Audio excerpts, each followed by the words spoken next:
Okay, well, let me just say tonight is our second month talking about preparedness. It's the first Sunday Ragchew of the month, so it is our preparedness topic. And if you saw the title, the preparedness topic tonight is 72-hour kits. There's so many things to talk about with preparedness that I wanted to start with the very basics. And I think the very basics is a 72-hour kit.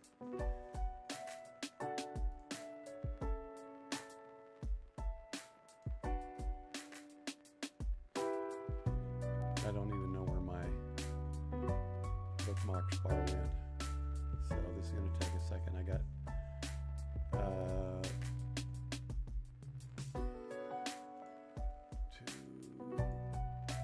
three more web pages to pull up. I just want it all pulled up so I don't have to search. So this is very basics.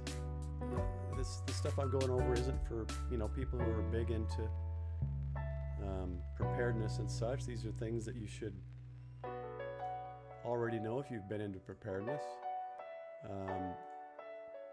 Wearing my Red Cross hat today.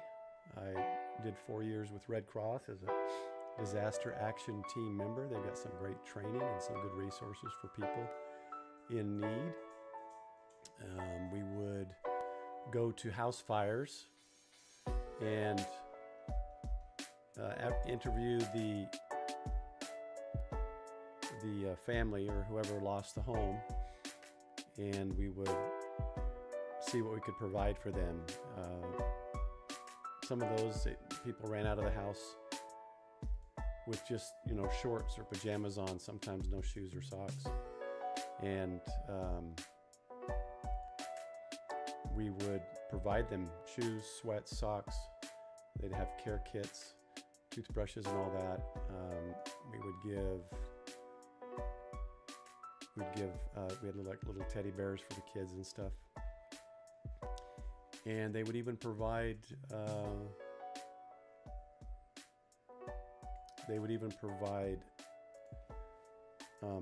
debit cards and get people set up in hotels, participating hotels that would help out temporarily until they got things squared away. There was also a little form we would give them to kind of remind them, this is contact these companies to get your things, and some of those things were like IDs, driver's licenses, social security cards, and insurance and all that kind of stuff to kind of help them have a checklist for things that they're going to need to do to, kind of get everything back started and contacted like the insurance companies. And that's something that is an important thing for all of us to do, which is have checklists. So, all right, let's get this going. Thanks, relaxed movement. Let's bring this down. And it's not in the order I had it, so let's move this into the order I had it real quick. Ready.gov over here. And let's go here and start right here. So one of the things I do on, or I guess I should say I don't do on my channel is I don't, let me get one more window up here. I don't go into the things necessarily that I personally have. I might mention things.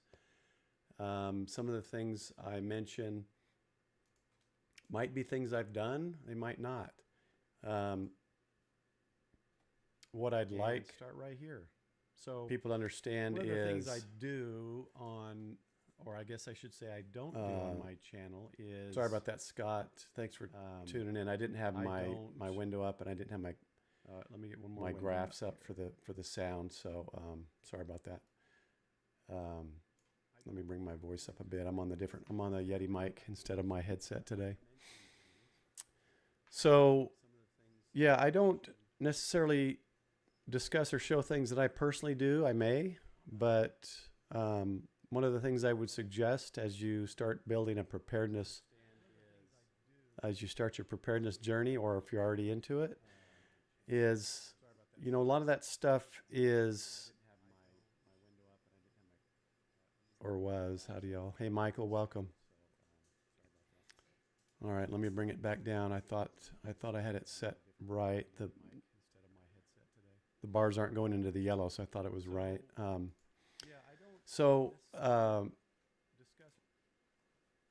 Is one of the things, is safety. One of the parts of preparedness is safety or security. That's a whole nother topic. There's a lot of subtopics under that, how to be safe, how to be secure. And I think one of those is who you're trusting the information of the things that you have. What kind of food storage or what kind of weapons or things like that you may have or use in your kits, or where things are or stuff like that. So with that, let's go ahead and get into kits. Okay, thanks, Michael. One of the resources I always give anytime I teach a class on preparedness or anything is ready.gov. Some people don't care for government sites, but the information is there. It's 100% free and accessible, so why not? Ready.gov is the very basics for most any kind of preparedness. And when you go there, now I'm on Kit, but let's just go back to the main website. When you go there, they got all this information. I've gone over this before in a video a while back. But if you just start right here with make a plan, this basically lists all the things you may need to do to make your plan. And this first one, which is this main page from severe weather, winter weather, this goes over the hazards. And these are the hazards you need to think about when you're making this plan. So I'm in Texas. I can immediately say one of the hazards is tornadoes. That needs to be part of my plan. What kind of threat does that pose? So that's a key part of your plan. But today, since I try to keep it 30 to 40 minutes, we are going to talk about 72-hour kits. So we're going to skip this one and we're going to go to build a kit and we're going to take a look at this. So what is a 72-hour kit? One of the things that's good to do also is to find good websites with lots of information. There's plenty of those. I don't need to reinvent the wheel. So this one here is easyprepping.com. They have a PDF, which I'll go over. When I actually do the checklist, I think it's a very, very thorough checklist. He's got these links of, what is it and why do I need one? Here's a great example. This flood is why you may need one. If you've got flooding coming in, which right now I believe California is on a high alert, you may need to grab a bag or two and go. That's what a 72-hour kit is for. At least one of the reasons it's for. This is just a perfect example. So I pulled up a couple websites for that reason.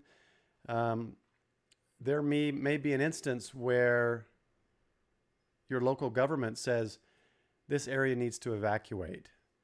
I can think back, during hurricanes and stuff, Houston and Galveston and New Orleans, those things happen.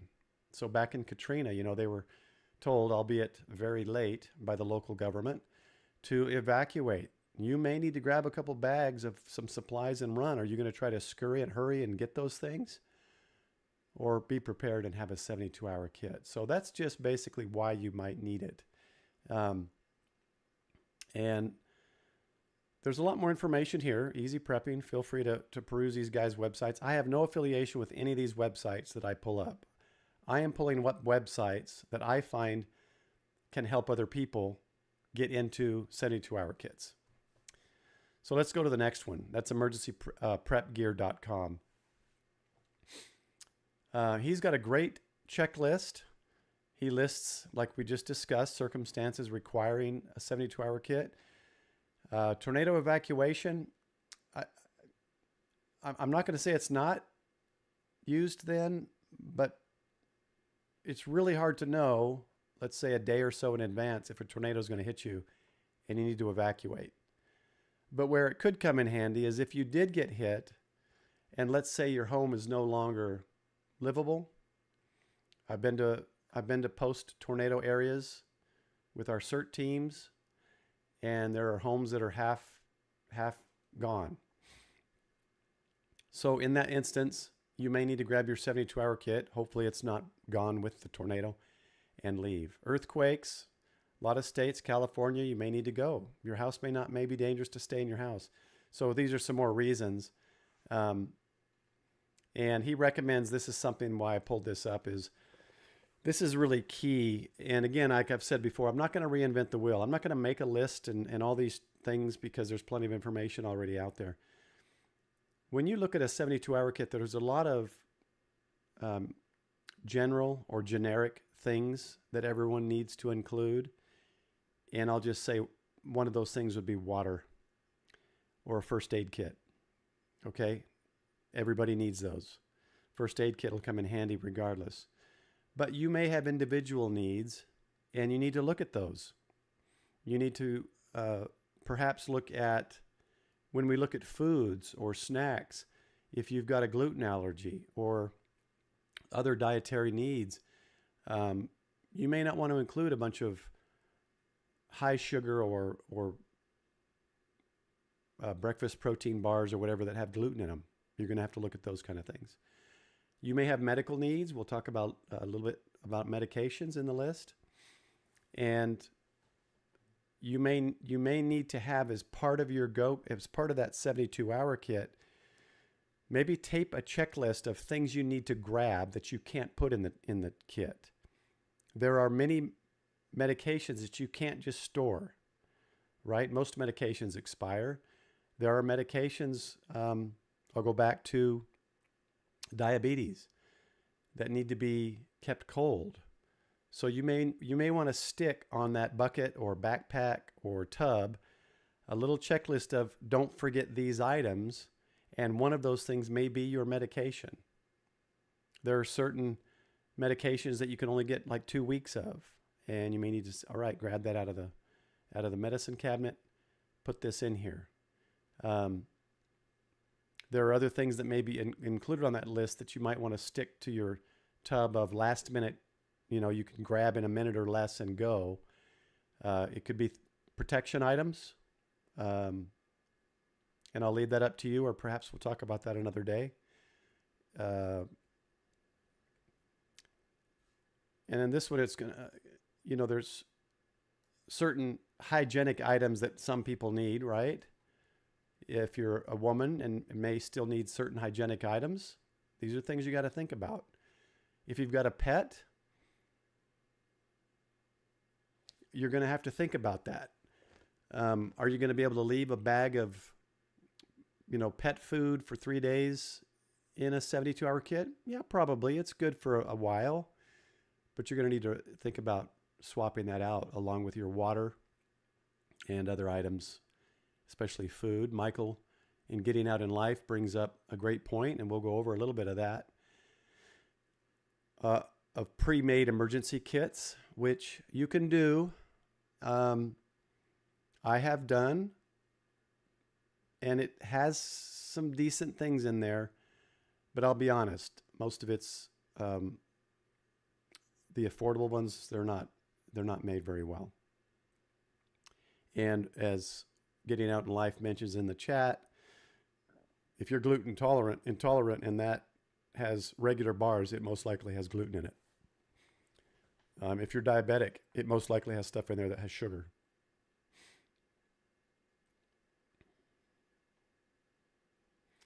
Definitely, Scott, you got to put those in. And one of the things I suggest is, if you have a backpack, if it's in a plastic tub, however you have your 72-hour kit, it needs to be in a location that's secure. For us in Texas, you want it to be in that location that's most safe from your tornadoes, because if your house is partially hit, you want to give it the best chance of surviving so that you can grab it and get out. So under a staircase, most central room, away from windows, most secure room, and think of the walls in that room, how many walls you can think of between you and the outer wall, things like that. I would suggest making that, thinking of those final things. You might not have mace in there, and perhaps you want to take mace. Diabetic, those things need to be those final, put on a list. You go to your tub and you see that list stuck on there, and you go, oh yeah, I need to grab these 3 things, and you can grab those in 3 minutes or 1 minute, whatever it takes. I would suggest making that list. Age is another thing. You might have children, babies. You need to think of those things when you're making your list. Elderly people, they may have specific needs. And we'll get into the toiletries and stuff like this in a little bit. So this website and the other one, they have their checklists. This one's down a little bit. Ready.gov. Let's go to ready.gov. Oop, this one here. Let's go to ready.gov and keep it basic. And then I'm going to go to Emergency Prepared Gear's PDF. Excuse me. Easy Prepping's PDF. Okay, so let's look at some of those pre-made kits, and I'll show you the one I got. I got this quite a few years ago, Emergency Essentials. It's a great website that had a lot of stuff. Emergency Essentials, I think, is the website. And look, it's got a tent, drinking water, which I could use right now because my throat's dry. A little candle, ponchos. Here, some candy. See, this is not sugar-free, so this does a diabetic no good. And some other things that are useful. But let me tell you about this tent. This tent is about maybe 1 millimeter thick. Easily rippable. These ponchos, maybe 1 millimeter thick, or maybe even not even a millimeter. Useless, useless. The drinking water expired in months because it wasn't treated. Toilet paper roll, great. A candle, great. Some matches, great. Basic medical kit, great. But I want to say that this was $50 or $60, I think. You could put something together that's much better than this for less than that. There's a lot of those kits. I mean, the web is full of them. If you find one that has everything you have, it fits in your budget, great. But let's go back to this emergencyprepgear.com page. He suggests this one right here, ready-made 74-hour overall best ready-made emergency kit. Well, let's just click on that and check that out. It's the best ready-made. Sweet. Oh, cool. It does look like it has a lot of great things. It looks like it's for 2 people. Look, they even got a shovel. They got a knife. This looks great. Air filtration masks. It does look very good. Let me just drop that $580 and get that for 2 of us. You can put together a very good kit for much less than $580. This is why I don't suggest just jumping on it and getting something. If you don't want to take the time, then and you have the money, go for it. Find a kit that works for you, spend your money, and good for you. It's done. That's the key. So do what works best for you. I'm not ever going to do something like that. So let's look at the basic kit of what ready.gov suggests. Water, 1 gallon per person per day for several days for drinking and sanitation. Does this look like, where'd it go? Does this look like 1 gallon of water per day per person? If this is a 1-person kit, this isn't enough water. So this is not a 72-hour kit unless you're supplementing this with a couple other gallons. So you got to think of how you're going to do that. And there's a lot of storage items or storage options. You can put it in gallon jugs. You can, if you take a gallon jug of Clorox, chlorine bleach, unscented, no scents, none of that stuff, just pure chlorine. and rinse it once and fill it up, that's good for 1 year. If it's tap water especially, it's treated. It's good for a year, and you can put 2 or 3 gallons of that. Easy to grab and put in your car. There are a little more expensive ones that stack. There's cardboard boxes with, I think, 1 to 3 to 5 gallon Mylar bags inside, or rubber bags inside. There's lots of ways. Find what works for you. Food. At least several days supply of non-perishable food. So we're just thinking, 72-hour kit. So throw in some cans of something you're going to eat. If it's not the ready open ones, which I would suggest, but they don't last as long in storage, the ones that you pop, make sure you have a can opener in there. So put a few cans of food in there that you'll eat, chili, whatever. This is very good to have a battery-powered or hand-crank radio with the NOAA and radio and tone alerts on it, so you can get alerts. Splash-resistant bleach. I'm not sure what that is. Maybe that, I bet it's a lower grade chlorine so that it doesn't stain clothing, perhaps. Flashlight, no brainer. Don't get a cheap one. That one that's in this kit, I don't even see it. Mine had a flashlight. Cheap, broken. Flashlight. Along with that, this should be the next thing. Extra batteries. Keep them in the package. Don't put them in the flashlight. Or when you open it up, you're going to have a big corroded mess. A first aid kit. You can have basic, or you can have a very good, comprehensive first aid kit with tourniquets and all sorts of things. So that's something you have to make for yourself. How robust of a first aid kit do you want? I would suggest the very basic one, and then add a tourniquet kit and add a bunch of 4x4 sterilized gauze packages, a package of sterilized gauze, things that can stop bleeding. The little Band-Aids and the basic first kits are not going to do it. Yeah, I'm going to guess, Michael, that it's probably a lower, it's probably not pure bleach. It's probably diluted. A whistle. Any whistle works. There's whistles with compasses on it. There's whistles with compasses and waterproof matches inside. Find a whistle, add it to your kit. Dust masks, they're so readily available. We're all familiar with those. I would suggest N95. Those ones that, everyone was wearing during COVID, it keeps you from spitting on people. That's about all that does, in my opinion. I would suggest N95. Some people buy $200-$300 gas masks. If you want to do it, go for it. At the very minimum, get N95 masks. And I would get a couple each for each person that you're preparing for. Plastic sheet and duct tape. This is meant for sheltering in place. Michael suggests a Fox 40. Thank you. I don't know that one. I'll have to pull it up. Plastic sheet and duct tape to shelter in place.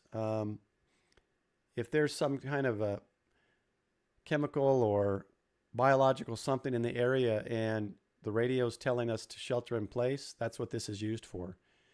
And ideally what you want to do is get that not thin plastic. You want to get, and I don't know the exact thickness, you'll have to look into that. Get good thick plastic. I would suggest have it in its own little kit, because that's a shelter in place item. That doesn't need to be in a grab and go item. I would have each window and door and vent cut to size, and I would have it written on it in its own little plastic kit. If we're told to shelter in place. He suggests Captain Crunch whistle. Yeah, that's about what came with the one, I think, in mind. But it did come. The one I did get was those little orange basic ones, probably $1, with a cheesy little compass. And I can't show anybody because I got rid of most of that stuff in that bag. I still have the bag, even though one of the straps broke. But it had the whistle, the strap, inside with some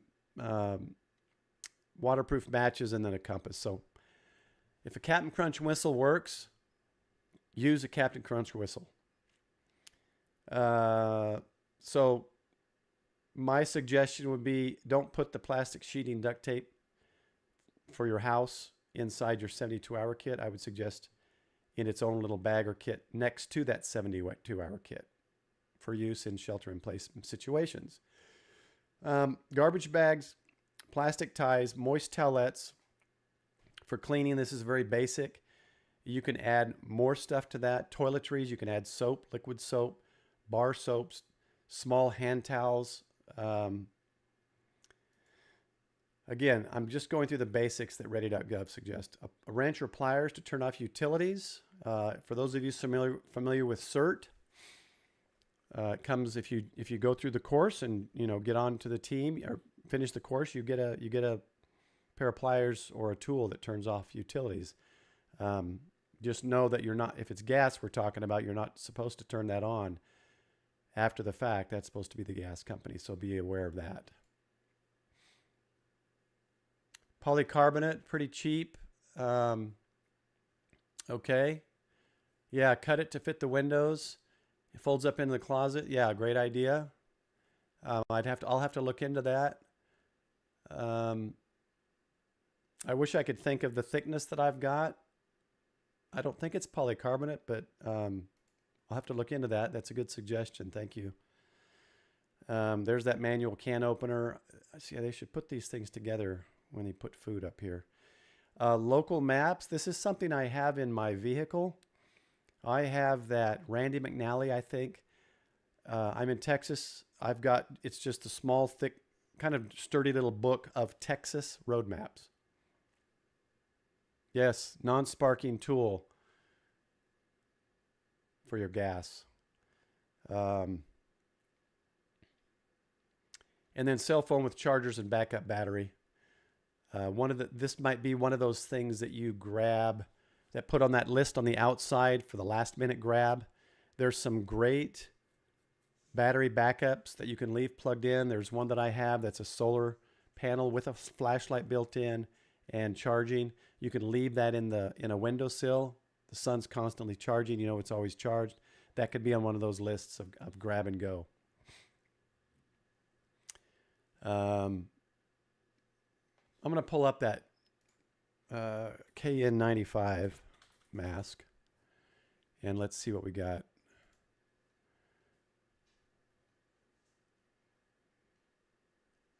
So this one is CDC prioritizing respiratory masks with an emphasis on proper fit and highest level protection. The NIOSH, including the N95, less protection, NIOSH approved respirators, well-fitting disposable surgical mask, KN95. And is that, okay, here's an example of one right here. And right here's another one. Let's see if we can get a bigger look at that. So yeah, it looks like it's got a little bit extra protection here, perhaps a little bit thicker here, and a better fit around here to prevent exposure. KN95 masks, those look pretty good. I actually remember seeing some of those. I didn't realize they had a different number. And then let me just pull up. Can't see this. Whoop. Sheets. Makes me think it's a thicker sheet. Is that thicker for patio cover? Oh, I got you. Yeah, that can probably be spendy, but it's certainly an option. Cost wise, I would suggest a thicker 6 or 7 mil plastic sheeting.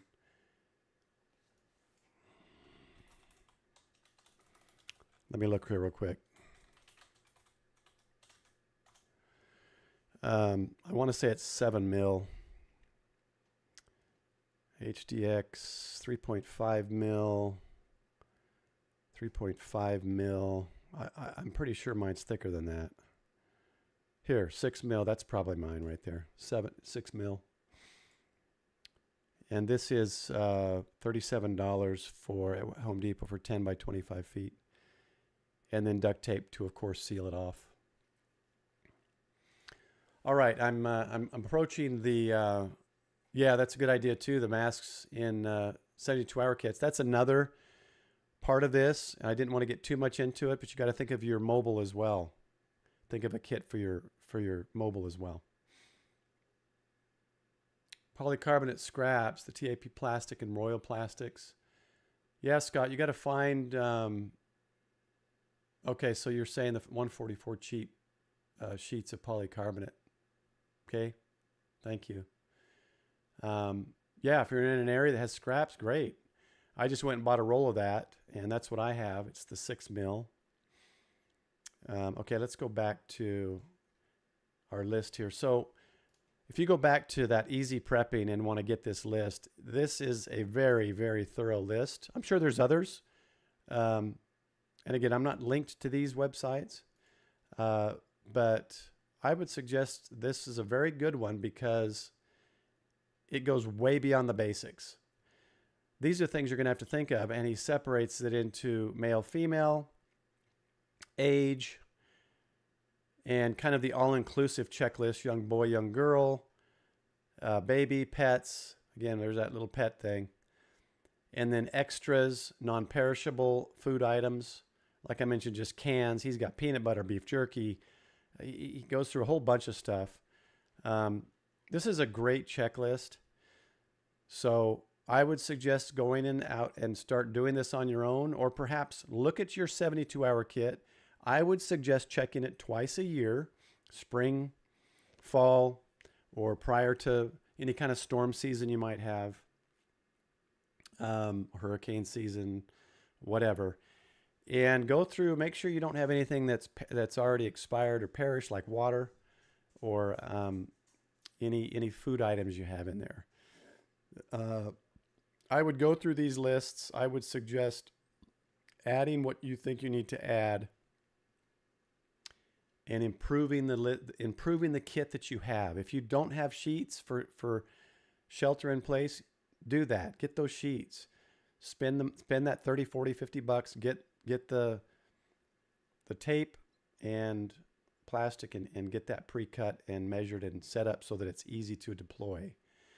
There's one other thing I want to suggest, and he mentions it here, other than money, is I would have, and this is for prepping in general, I would have all of your important documents, from birth certificates to social security cards to marriage licenses, passports, if you have a will, all of that stuff in a digital format on a thumb drive.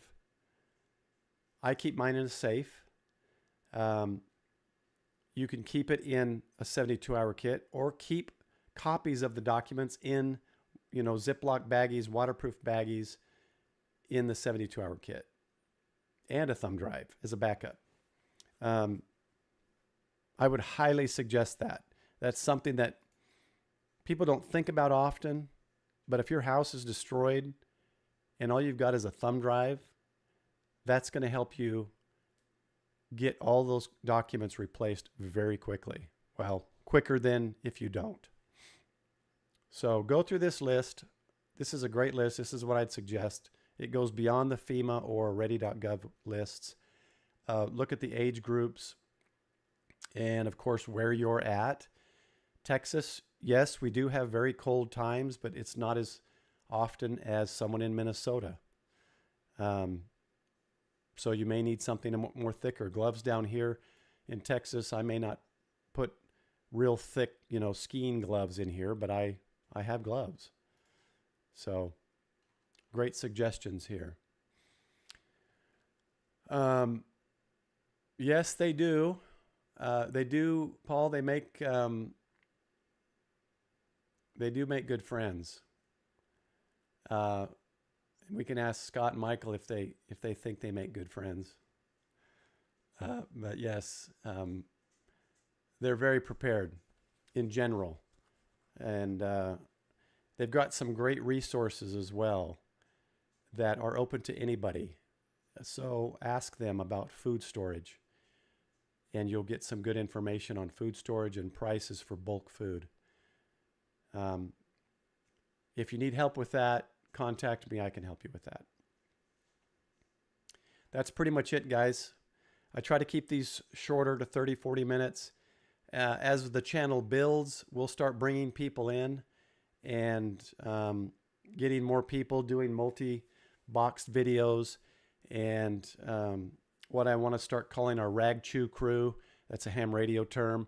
And start getting groups of people, like-minded people together and chatting and improving preparedness, helping people that are just getting started with preparedness. And that's going to be that first Sunday every month is going to be the preparedness week. And then the next 3 weeks are going to be more geared towards ham radio. I may mix that up. If it seems like more people are wanting more, preparedness things, I can do 2 a month and then 2 ham radio. Thanks, Michael. You ham radio guys, Scott in the channel, Michael and Getting Out in Life, check his channel out. Is 2 of my very good friends. They've become very good friends, and I've made good friends through the ham radio community and through CERT and like-minded people. It's a blessing. So I consider myself blessed to have both of you as my friends. And if there's anyone else out there on here who I can say that to, you know who you are. Yeah, it's a blessing to have you guys, and you are my circle of friends. So thanks, guys, for being there. 40-meter check-ins, NVIS. I will probably do that on the second week. I do something. I'm in charge of that for my church in North Texas and Oklahoma. I run a 40, 60, and 80-meter net every second Sunday. And I may do another one. Maybe I'll do another one while I have that NVIS antenna up. That's a good idea. Maybe I'll do another check-in, or perhaps a Sunday night stream/net check-in, perhaps. I'll have to think about that. That's a good idea. I appreciate that. But that'll be it for tonight, guys. Thanks for tuning in. If you've got suggestions or anything after the fact, once this video posts, feel free to get on there, post a comment and a suggestion, and I can take that and maybe work with you all or other people and get some of these things implemented in this channel. And again, I'm looking for people that perhaps new YouTubers or old YouTubers who want to get involved in this Sunday night Ragchew chat and become part of our crew. Okay, that's interesting. Can you, if you want, either message me or leave a comment about that if you want, if you feel comfortable doing that, or message me personally. My email is on, if you're familiar, QRZ.com. My email is on there, and you can email me, K5VOP. All right, guys, thanks. And if you're someone who are watching this after the fact and haven't subscribed and liked, please subscribe, please like, and make comments, suggestions for future live streams and videos, and I will implement them. It's always good to have more ideas and more comments on the videos I put out. I'm certainly no pro. I'm just trying to get the information out, and I enjoy doing it. So like, comment, subscribe, and I will see you again. I don't have a video lined up this week, but I will see you again next Sunday, 9 p.m. Central Time, on our Sunday night Ragchew for the Ragchew Crew. That's it for tonight, guys. Thanks for tuning in. Get your 72-hour kits prepared and organized. Take care, guys. Have a good night.